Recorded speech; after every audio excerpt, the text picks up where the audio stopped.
And life actually doesn't have to be this like struggle.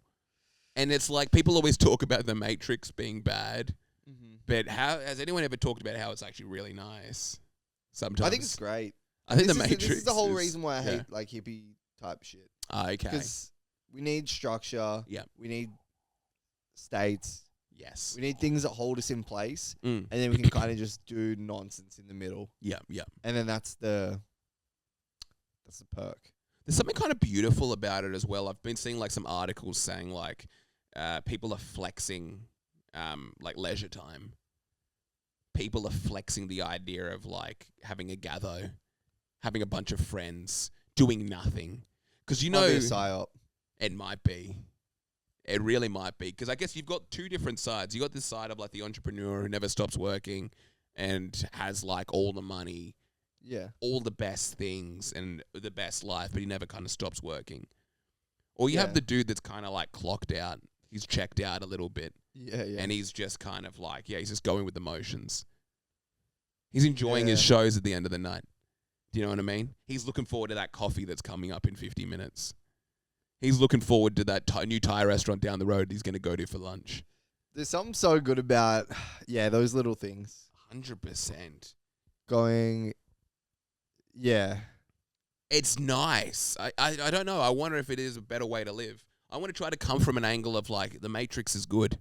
Join the Matrix. Literally. Yeah. People have been talking about like escaping the Matrix for the last few years. I'm here to say that no, join.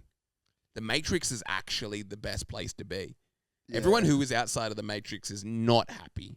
So the meme and it's like oh no, what's his name? Neo, the other guy from the Matrix. Morpheus. Morpheus. Yeah. Just fuck this guy's life up. Yeah.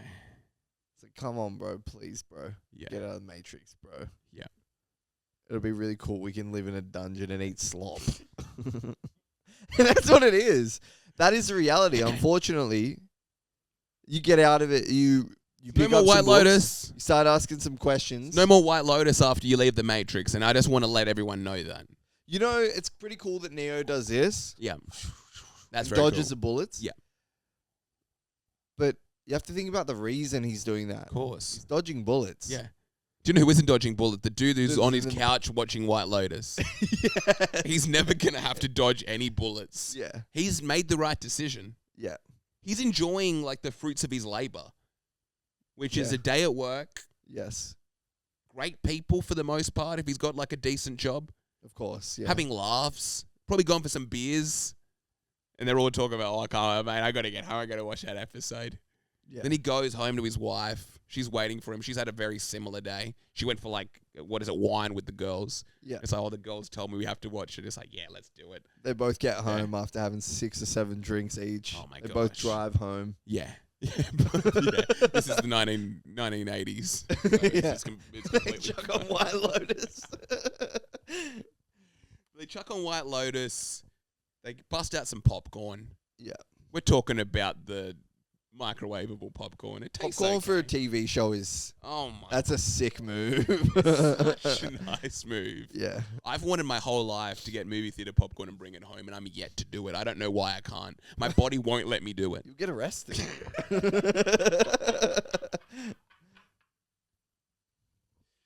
Legitimately, though, it's almost like, I don't know if you play like Grand Theft Auto, but an unlocked area.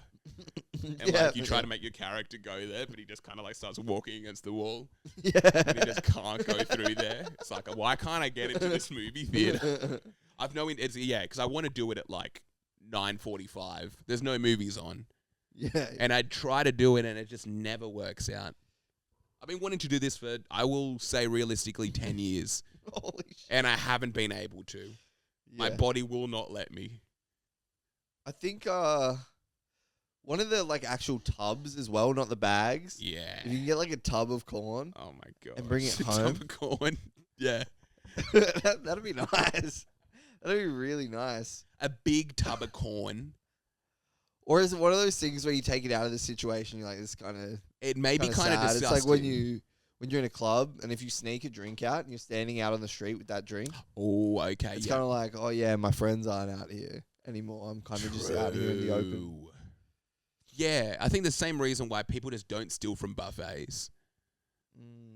You get all those muffins, and then you go back to your room, and it's like, well, I'm not going to eat Buffets are these. terrifying. If you go to like a casino buffet, like an all-you-can-eat or something like that, it's like I should technically be able to get 100 oysters into a backpack.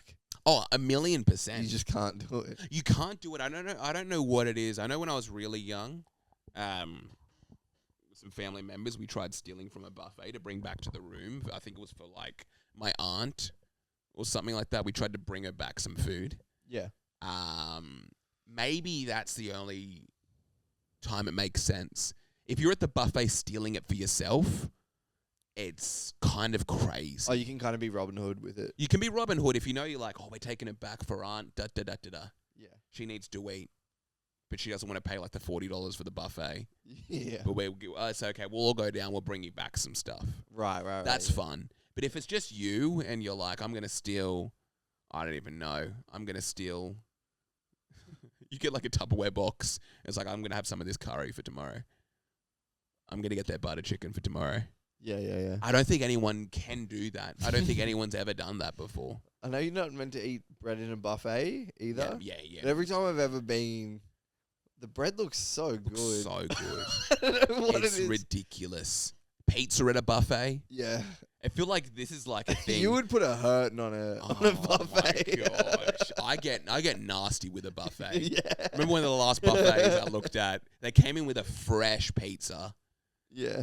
And then I'm like, I know this is against my rules. I stick to seafood, but I gotta cut me up a slice. Yeah. Do you know what I mean? Or you're sticking to was seafood at a delicious. buffet. What is it? Did you say you're sticking to seafood? Sticking to seafood. I'm going for all the expensive stuff. If I go to a buffet, this is my rules for a buffet. I'm going oysters, lobster if they have it, Yeah, you got crab, mussels, Yeah. all that, salmon.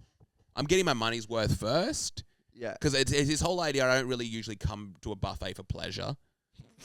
I go there on kind of like a mission to try to beat the house. System, Yeah, they're all trying to beat the house in the casino. I'm in the buffet trying to do the exact same thing. Yeah. I'm adding everything up in my head, and if I'm still hungry afterwards, then I can go get my slice. But beforehand, I'm getting my money's worth. Yeah. And a little bit more. And then go ahead, go get your dessert, go get like some of the butter chicken with the papadums. Yeah. How much money papadums cost? Probably less than a cent. Yeah. Butter chicken, we're talking about like, we're literally talking about like, I don't even know, under 5 cents. Yeah. So many, it's so funny because you can tell like if people go to buffets just to enjoy themselves versus people that go for business. Yeah. God doesn't live in a buffet.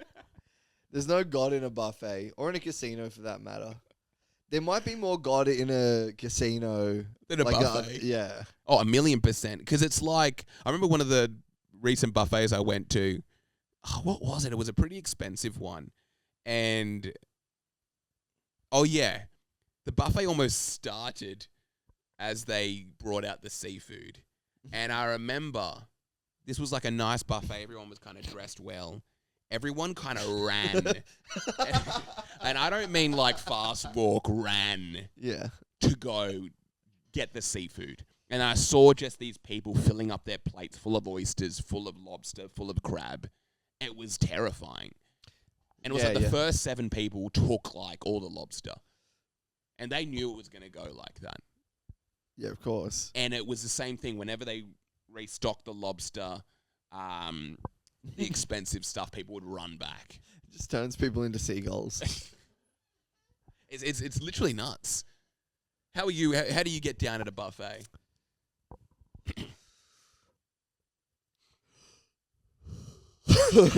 Sorry, man. We might have to wrap it. Yeah, we might have to wrap this puppy.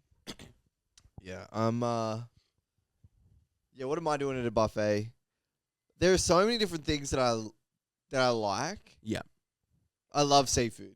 Okay. I could go. I'm maybe more of a one of everything guy. Okay, you having a bit of that nacho bowl?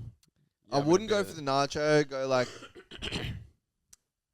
the palm. If there's a palm station, you're probably gonna slice yourself a little bit of that palm. it's just like I get like I don't know. Hopefully, like some kind of cutlet, steak. Okay, nice. All the seafood. Yeah. Slices are. That's how I'm kind of doing it. Just one of everything. A little bit of everything. A little bit of everything. You gonna get that pizza slice early on or what? Some chippies?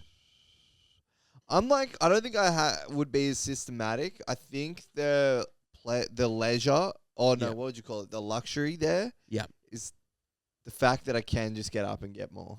That's true. Not that I necessarily have to. There is a bit of a competition going on, if you see it like that. Yeah. I know I watch a lot of Spaniard vlogs, but I remember watching a vlog where how he behaved at a buffet. Yeah. And he's like a plate full of chips, sausages, chicken nuggets, and it's like, it was crazy to watch. A bunch of bread. And I was like, he's hustling backwards at this buffet. He's literally hustling backwards. He's getting sausages and chips. Yeah. Like, we're talking about, I'm not doing that. Okay, you're not going that bad. But some people can be like, that's just what I enjoy. I kind of respect that too. It's the same thing with like a lot of Asian cuisines. And it's like, oh, we're having like chicken feet. We're having like intestines. Yeah. We're having blood. Yeah. Blood. Can I get some blood? Can I get some blood of like the weirdest animal you've ever heard of? But it is this thing where it's like, we don't have to eat like this.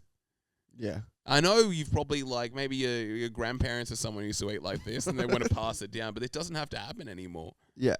I was looking up some of like I think I saw like a Key and Peele skit, but they were talking like chitlins, pig's feet, or like soul food and stuff like that.